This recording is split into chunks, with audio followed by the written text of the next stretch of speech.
Kyoto, a city so beautiful and historic, it serves as a perfect destination to immerse ourselves in Japanese culture. We spent 4 days there, and although our schedules were very hectic, we ended up having a memorable trip. Kyoto is so unique. I can't wait to share with you food recommendations that you must try, unforgettable destinations, fun activities, and important travel tips you must know to avoid mistakes that I made. Kyoto is in the Kansai region of Japan, located about 450 kilometers south of Tokyo, which in my opinion is best reached by train. From Osaka, we took the 15-minute Shinkansen to Kyoto, paying about $9.50 per person. By the way, we have a lot of tips to share with you in this video. Stay until the end and I'll share tips on easily traveling to and from Kyoto, even with oversized luggage on the bullet train. After months of research, we settled on an accommodation in Higashiyama Ward's Kiyomizu, which is within walking distance of the city's main attractions. Kiyomizu is a beautiful and historic site, but it can also be quite crowded. To complete our Kyoto experience, we stayed in a traditional Machiya, a narrow, long wooden townhouse with old-world charm and modern functionality.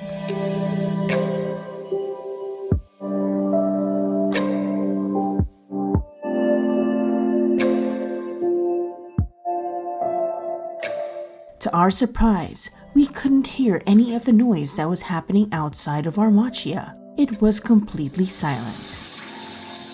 Our Machiya had a traditional tatami room with an amazing view of the Hokan-ji Temple.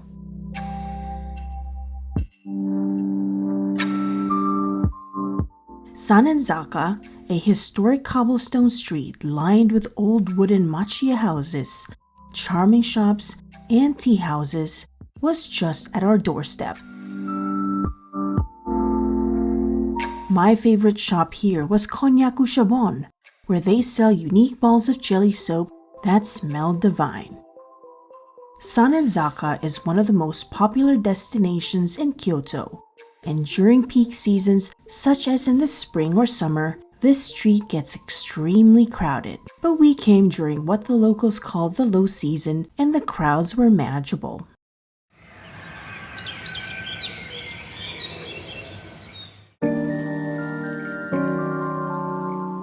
Matsubara-Dori Street, a bustling thoroughfare in Kyoto with its many shops, restaurants, coffee and tea shops, leads to Kiyomizu-dera, one of the city's most popular Buddhist temples. The temple appeared extremely busy that day, so we opted to explore its grounds and gardens, which is a breathtaking sight during autumn.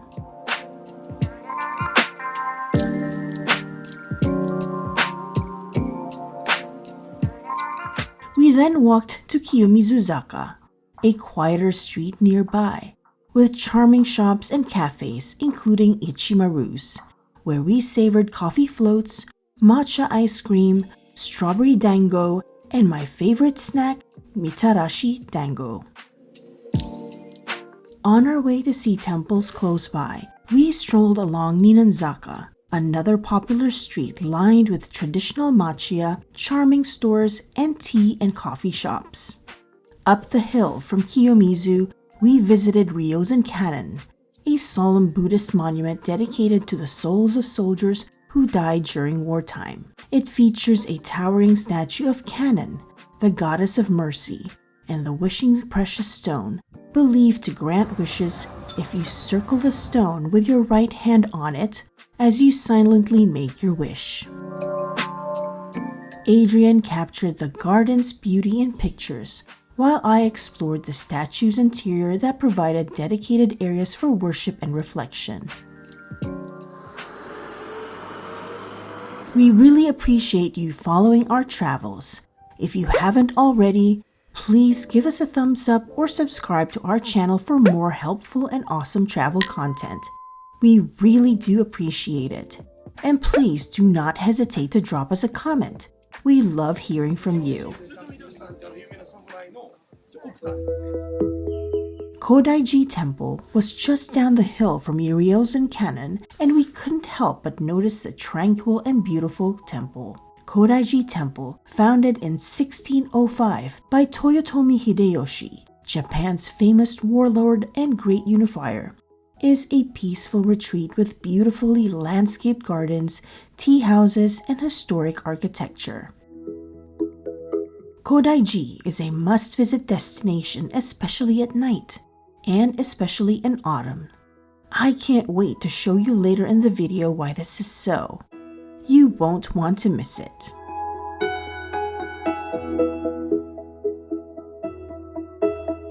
Just a quick walk from Kodaiji is Yasaka Shrine, the gateway to Maruyama Park. This is one of the most famous shrines in Kyoto. Founded over 1,350 years ago, the shrine is located between Gion and Higashiyama and is popular with tourists visiting the two districts.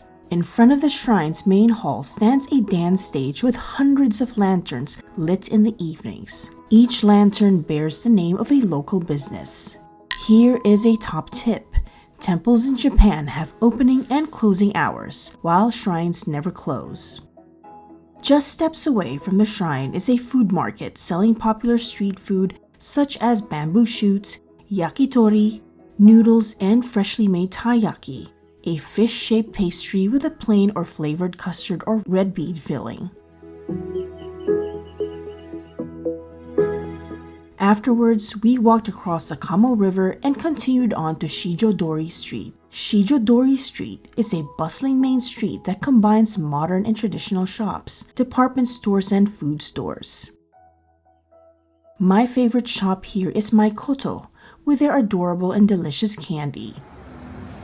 On our way to Nishiki Market, we stopped at the Teramachi Kyogoku shopping street, a bustling covered arcade that's a perfect mix of traditional shops, cool boutiques, and yummy local eateries.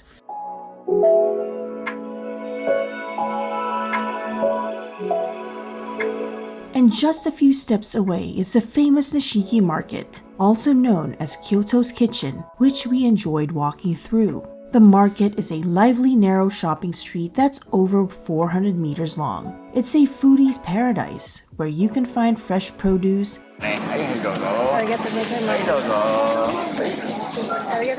traditional Japanese ingredients, and delicious street food stalls. You can try all sorts of yummy treats, from sweet treats to savory snacks like tempura. It's important to bring cash on your trip here, since most of the vendors won't take cards or mobile payment. After Nishiki Market, we just had to rest our feet and indulge in some savory snacks. We ended up at Torisei Shijo, an izakaya that mostly serves yakitori. By the way, I highly recommend the crispy garlic chicken skin. Maccha House is a charming cafe chain that's all about Japan's famous green tea. They've got a bunch of yummy matcha drinks, treats, and desserts. We tried their desserts and drinks, but my favorite was the matcha tiramisu. It's a lot creamier than an original tiramisu, but I actually really liked it. And we shared a delicious sundae with glutinous rice balls and red bean. Kyoto can be extremely hectic during the day, but at night, it has become one of our favorite places to enjoy a stroll. And on this night, we returned to Kodaiji Temple to see this, the night illumination.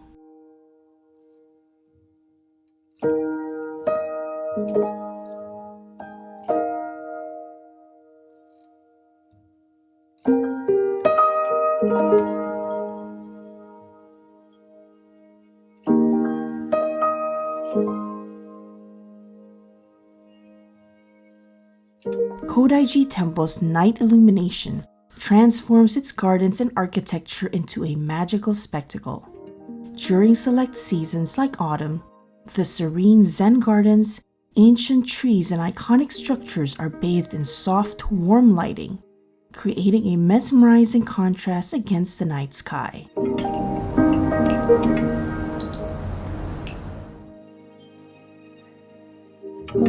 When we got back to Kiyomizu, we enjoyed the stillness of the evening and the silent beauty that Kyoto brings.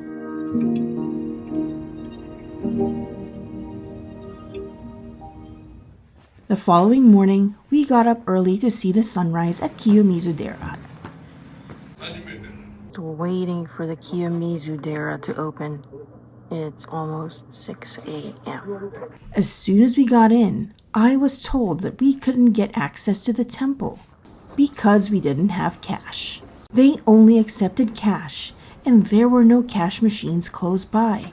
Don't make the same mistake I did. Always bring cash. Well, at least I saw the sunrise from the temple grounds.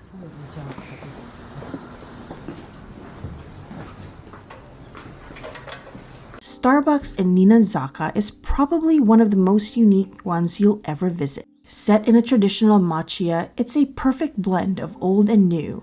The setup here is quite different. You order at the entrance and head to the back to pick up your drinks and food.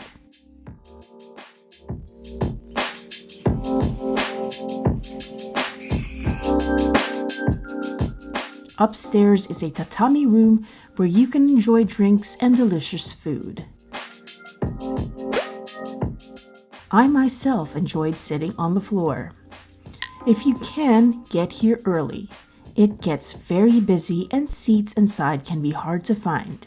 After our delicious breakfast, Adrian and I traveled to one of the most beautiful temples we have ever seen, the Kinkaku-ji Temple, also known as the Golden Pavilion, famous for its 2 top floors that are covered in gold leaf. I couldn't help myself from staring at the temple's reflection in the pond.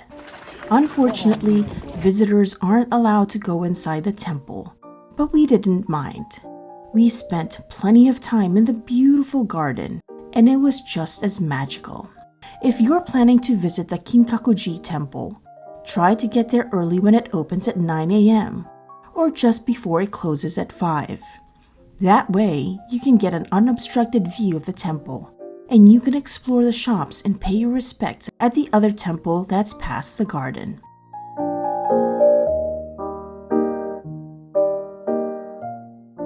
Just down the road from Kinkaku-ji is the Ginkaku-ji, or the Silver Pavilion, with its beautiful architecture and garden. We walked to Nijō Castle, one of Kyoto's 2 palaces. Unfortunately, the other castle, the Imperial Palace, was closed that day. Nijō Castle, a UNESCO World Heritage Site, is known for its historical significance and architectural beauty. Built in 1603 as Tokugawa Ieyasu's residence, it showcases stunning feudal architecture, including ornate interiors and sprawling gardens. The castle is surrounded by 2 moats, with giant carp that you can feed with fish food that you can purchase from nearby vending machines. If you're planning to explore the palace's interiors, make sure to check the schedule online. They close the doors on most Tuesdays, especially during certain months. Also, reservations are required to visit the Honmaru Goten Palace, which was once the residence of Tokugawa shoguns during their visits to Kyoto. But don't miss out on the castle gardens. They're absolutely breathtaking, with their water features, panoramic views, and stunning autumn colors. The gardens feature expansive lawns, carefully placed rocks, tranquil ponds, and seasonal flowers. Designed to complement the surrounding architecture, the gardens reflect the aesthetic principles of harmony and natural beauty. Like the other visitors, we enjoyed a peaceful walk through the serene landscape where every detail to the strategic plantings enhanced the calming effect of our surroundings.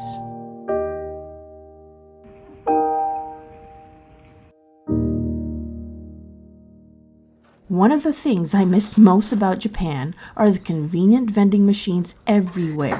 What are you having? Hot Costa coffee. We decided to head back to Kiyomizu-dera to try our luck, hoping it wasn't too busy. And on our way there, we stopped by the Yasaka Koshindo Temple, a small and colorful temple filled with colorful kukurizaru, where worshippers can write their wishes.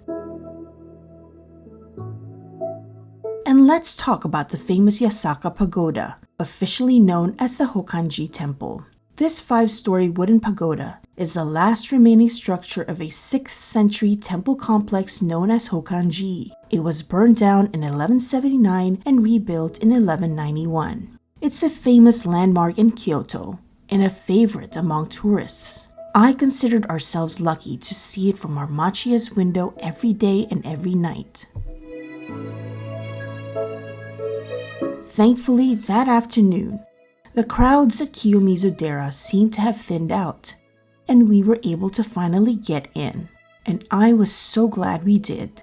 Kiyomizu-dera, a revered Buddhist temple in Kyoto, offers several shrines for worship and prayer, including a Jizo statue shrine, believed to protect children, including those who sadly passed away at a young age. Kiyomizu-dera's popularity stems from its breathtaking views of the city from various angles. Its impressive architecture, especially on a clear autumn day, blends harmoniously with the multicolored foliage. Many of the temple's buildings were constructed in 1633 by the shogun Tokugawa Iemitsu. Notably, no nails were used to build and secure the entire structure. And back then, it was said that if you jumped the platform and survived, your wish will be granted. Beneath the main hall is the Otowa waterfall, where 3 channels of water fall into a pond. Visitors can catch and drink the water, which is believed to have wish-granting powers. I apologize if this segment is lengthy, but I just had to share how beautiful and spiritually moving Kiyomizu-dera is. When you visit places that take your breath away, you can't help but think of those you'd like to share these precious moments with. As the day filled my mind with fond memories and unforgettable snapshots of Kyoto, my heart yearned for my son and wished he was there to see the many beautiful places we visited that day. But I knew, deep down in my heart, that he was looking down from heaven, wholeheartedly agreeing with me.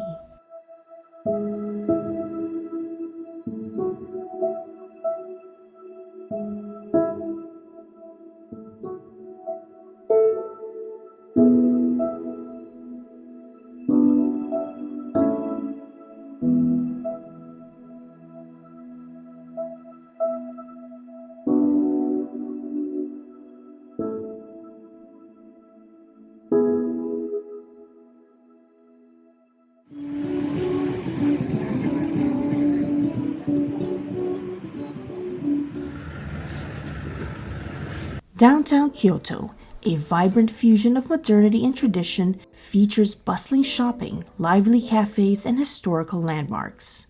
Pontocho Alley, a narrow lantern-lit street along the Kamo River, embodies traditional wooden architecture and an intimate atmosphere.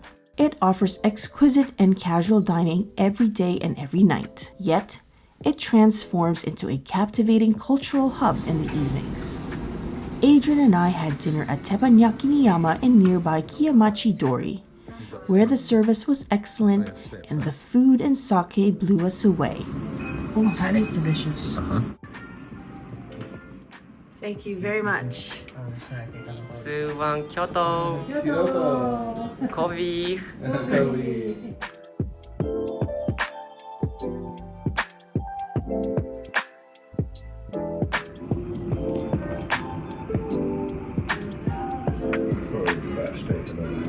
Really?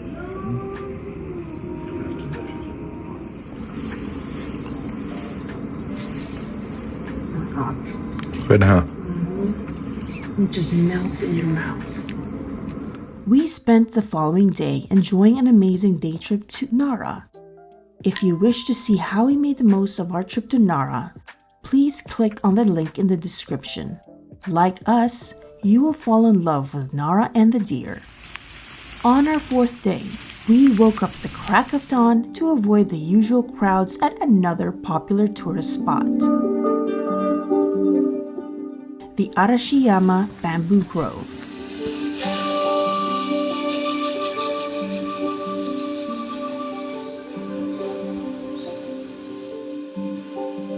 It was raining, and we were the only handful of people there. Although the walk through the bamboo forest was short, it was still very memorable.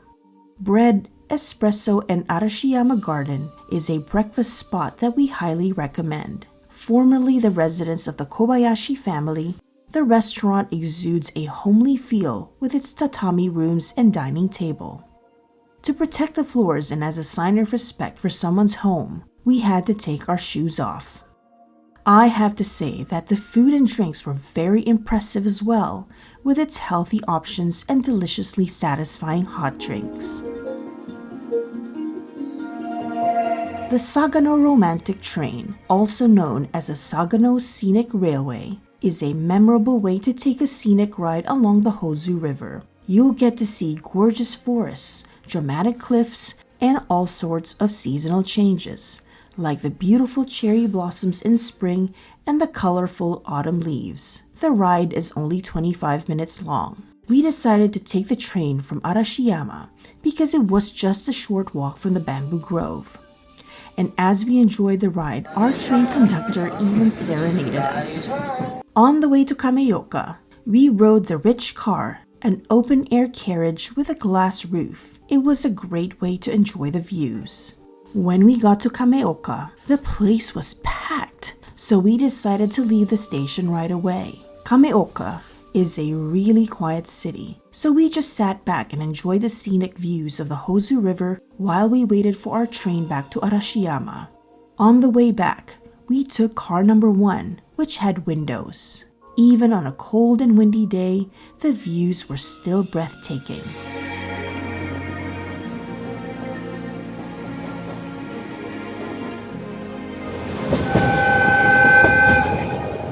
To make sure you get your preferred seats, book your tickets online in advance.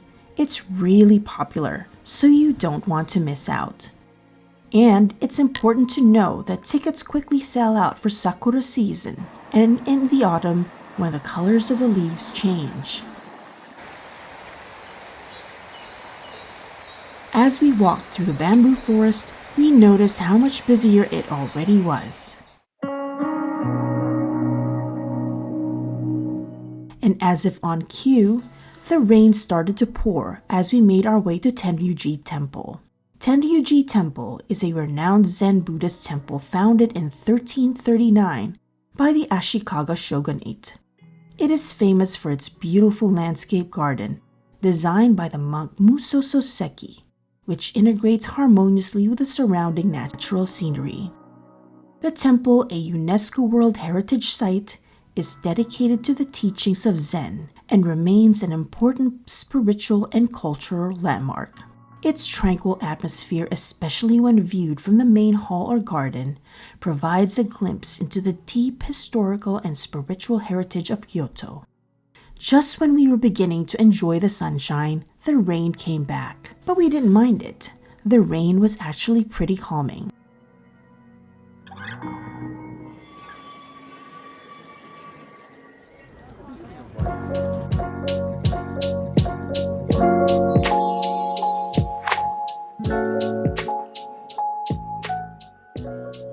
I guess we had starved ourselves in Arashiyama. As soon as we got back to Kiyomizu, we just went from one food place to another. But let me tell you about one of the best cafes we have ever been to. Kokeliku Blanc, just a few steps from the Yasaka for Pagoda. Adrian is a coffee fiend, and we have tried many cafes, but this one takes the cake. Their pastries are so beautiful to look at, and delicious too. The Black Swan latte is exquisite, and so is a dirty matcha latte. That's so cool. And check out the filling in their delicious croissants.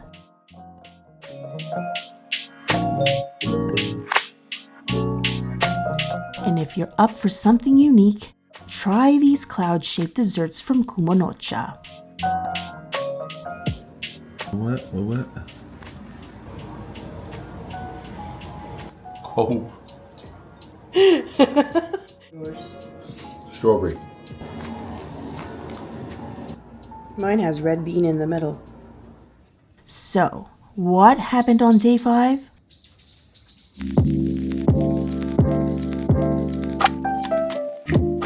We woke up super early again to beat the crowds at Fushimi Inari Taisha, Kyoto's most popular tourist attraction. Fushimi Inari Taisha is a major Shinto shrine dedicated to Inari, the deity of rice, agriculture, and prosperity. Famous for its iconic pathway of over 10,000 red torii gates, known as Senbon Torii, the shrine offers a unique and serene experience as visitors walk through the gates that lead up to Mount Inari. The shrine has been a place of worship for centuries, with many smaller shrines scattered throughout the mountain. Its striking beauty and historical importance draw visitors from all over the world. Torii gates are often donated by individuals or businesses as a gesture of gratitude or to seek blessings, with a donor's name and the date of donation inscribed on the back. The vibrant red color is also believed to ward off evil spirits and bring good fortune. You'll also notice that there are many statues of foxes along the way. The foxes are said to be messengers of the Inari. When you reach the fork, make sure to go right to experience the entire hike. Throughout the walk up to the top, you will find many shops and smaller shrines along the way.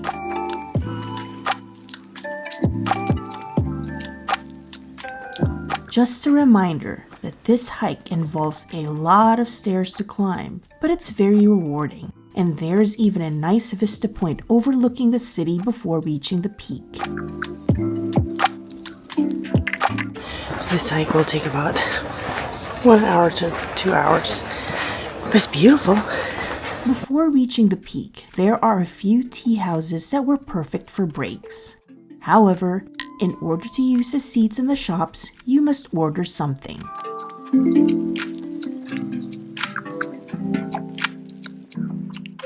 And at the summit, you will find a small shrine. Just to warn you though, there isn't much of a view when you get to the top. It's a bit anticlimactic, but views you see during the walk up to the top make the hike worth it. On the way down, we took the longer way and turned right to make the most of the views. And as we made our way to the exit, we came across a smaller shrine with countless figurines of foxes, which are often called itsune.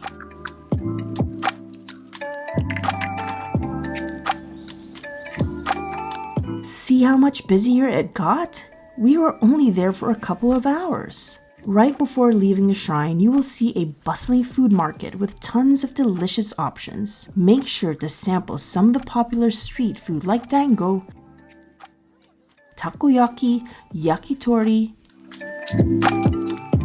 okonomiyaki, and strawberry desserts. In Japan, gyukatsu is something you must try. Gyukatsu are cutlets of deep-fried beef, coated with breadcrumbs, which you can grill on a small hot plate over a small flame. Gyukatsu is traditionally served with different types of katsu sauces, cabbage, and rice. We had Wagyu beef and they were delicious. Oh, and these curry croquettes were so yummy we still dream about having them again.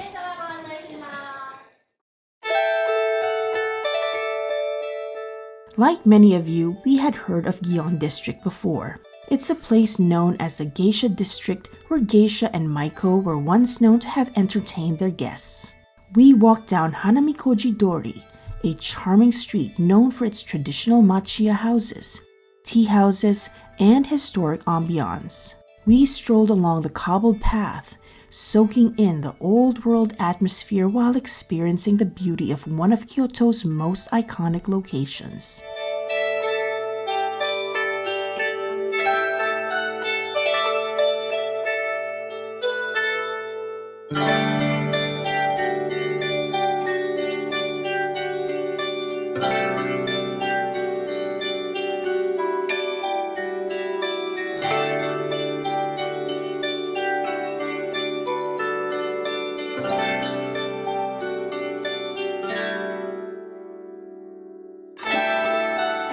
From Gion, we headed to nearby Jotokuji Temple to attend a tea ceremony. which is an activity that we highly recommend to anyone visiting the city. The tea ceremony in Kyoto is like a breath of fresh air. It's all about harmony, respect, purity, and calm. Our hosts really made our experience so memorable. They explained in great detail the history of tea ceremonies and their significance in Japanese culture. We were taught how to make matcha tea, from the correct water temperature to the right amount of tea to use and how to properly mix it. Afterwards, we were treated to some sweets to accompany a cup of tea that tasted absolutely exquisite.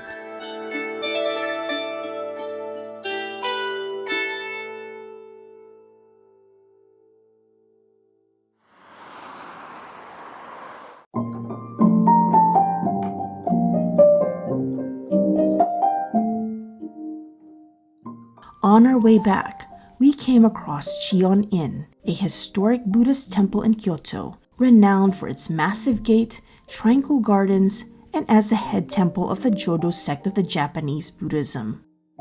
Unfortunately, we were running out of time and we had to skip a visit to the temple and just rested our weary legs at Maruyama Park. And Adrian enjoyed a cherry blossom ice cream at one of Kyoto's most popular spots for cherry blossoms, also known as sakura in the spring.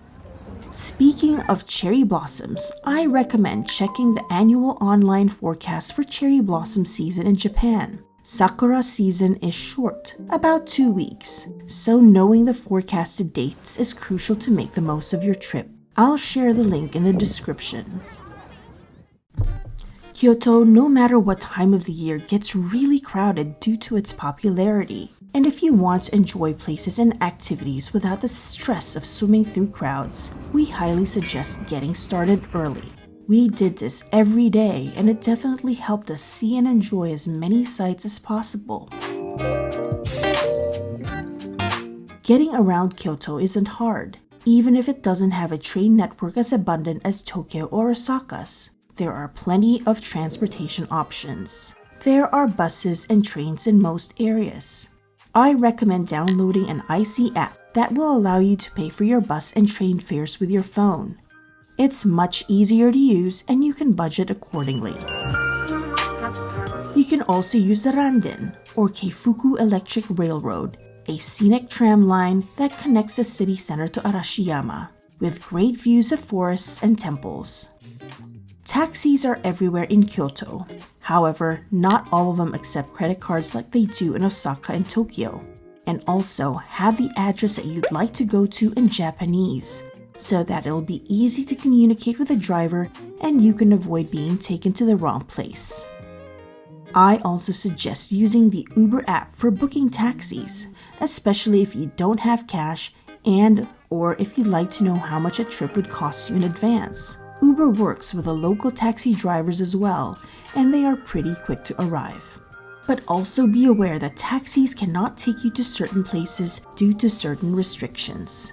This happened to us since taxis could not drop us off directly at our Machiya, so we had to walk, heavy suitcases in hand, to and from a drop-off point.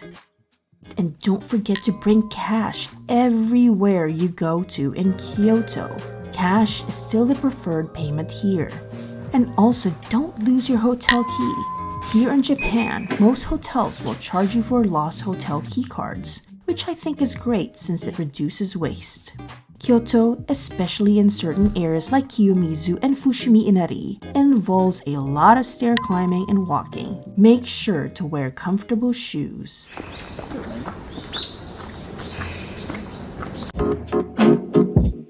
The following day, we left at 6:35 a.m. to take the Shinkansen to Tokyo.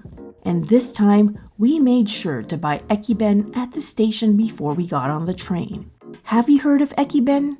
They're Japanese bento boxes that you can find at train stations. These delicious meals usually have rice, pickled veggies, fish, or meat, and they show off the different flavors and traditions of different regions. And guess what? The Shinkansen is a perfect place to enjoy them. It's super quiet and comfortable, and the views are amazing. By the way, on the way to Tokyo from either Osaka or Kyoto, make sure to pick a window seat on the left side of the train to get the best view of Mount Fuji. And it's the other way around if you're traveling from Tokyo. Mount Fuji normally appears 15 minutes after the train stops at Yokohama Station. Just check out that view. If you're thinking of traveling on the Shinkansen, here are a few tips. I often get asked, do I need a JR pass to travel to the Kansai region to and from Tokyo? Unless you are making several trips on JR lines to many different cities in Japan, then my answer is no. The JR pass is handy for multiple trips, but it's pretty expensive, especially since they raised their price recently. Book your Shinkansen on the SmartX app. It's so easy, and you get to reserve your seats way in advance. Now, for the oversized baggage part. The seats in the back row or front of each carriage are those that allow you to place your bags behind your seat. Note that this is by reservation only, and these seats are limited. Choose the option of oversized baggage when booking in order to see which seats have this option. There is overhead storage on the train, but placing large suitcases on it could be dangerous. There are limitations on dimensions and sizes of baggage you can store here. There are also suitcase compartments on the trains, and you need an IC card to be able to use them. For more information, check out the JR Central website. I will include a link for you in the description. We hope you found our video to be helpful. Please hit that like button if you did, and don't hesitate to write us a comment. We enjoy hearing from you. And please don't forget to subscribe to get notified of our upcoming adventures. Your likes, comments, and subs will definitely help us keep our channel up and running. Thanks again for watching, stay curious, and keep exploring. And this is a Shine Muscat. It's a type of grape that was cultivated here in Japan, and it's my favorite fruit. See how much bigger it is than your ordinary grape? And it's much juicier and sweeter too.